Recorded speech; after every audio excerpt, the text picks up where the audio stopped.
The rain poured relentlessly as Tony tightened his jacket against the cold wind, pushing a squeaky grocery cart through the puddles. His 6-year-old daughter, Sophia, tugged at his hand, her pink rain boots splashing with innocent delight.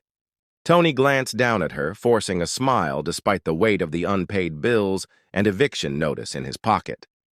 "Daddy, look!" Sophia pointed across the street to a sleek black car with holding a phone and shivering under a flimsy umbrella. The unmistakable look of frustration and helplessness was etched on her face. Tony hesitated. He was already running late for a job interview, his first in weeks. But then Sophia's tiny voice piped up. She looked sad. "Maybe we can help." With a sigh, Tony nodded. "Let's go see, kiddo." They crossed the street, and Tony approached the woman, who looked up with a mixture of relief and apprehension. "Flat tire?" he asked. "Yes," she replied, brushing damp hair from her face. "I called roadside assistance, but they're taking forever, and I have an important meeting." Tony rolled up his sleeves. "No need to wait. I can change it for you." The woman blinked, startled. "Are you sure? It's pouring and you're with your daughter." He cut her off with a reassuring smile. "It's no trouble. I've done this 100 times." Sophia held the umbrella over her dad as he worked, chatting cheerfully with the woman. "My daddy's really good at fixing things. He says kindness is free, so we should share it with everyone." The woman chuckled, her tension easing. "You've got a smart kid there." In less than 15 minutes, the spare tire was on. Tony stood, soaked but smiling. "You're all set."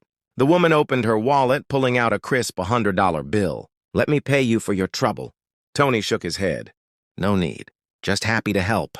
She looked at him curiously, noting the worn-out shoes, the patched jacket, and the small hand clutching his. "At least let me give you a ride." "You're soaked." Tony hesitated. "We're headed to an interview, actually." "Then all the more reason." "Hop in," she insisted. Reluctantly, Tony agreed.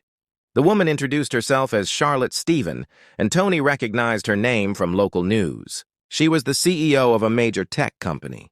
But he said nothing, focusing instead on calming Sophia, who was excitedly talking about the adventure. When they arrived at the small office building, Charllote asked for his name and phone number in case I have another flat tire. Tony handed her a scrap of paper, thanked her again, and rushed inside, not wanting to be late. 2 weeks passed. Tony didn't get the job, and the eviction notice loomed closer. He sat at the kitchen table, head in his hands, when his phone buzzed with an unknown number. "Hello. Tony, it's Charllote Stephen. Do you have a moment to talk?" His heart raced. "Of course. I couldn't stop thinking about your kindness that day," Charllote said. "I looked into your situation and found out you're an experienced mechanic. My company is opening a new branch, and we need someone trustworthy to lead the maintenance team. It's a salaried position with benefits. Interested?" Tony could barely breathe. "Are you serious?" "Very. And there's one more thing," Charllote added. "I've set up a scholarship fund for Sophia. She'll have the opportunity to go to any college she chooses when the time comes." Tears filled Tony's eyes as he stammered his thanks. The climax.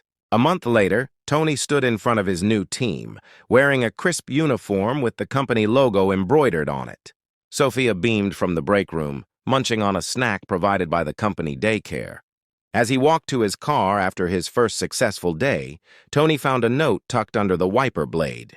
It read, "Kindness is free, but its impact is priceless. Thank you for reminding me of that, Charllote."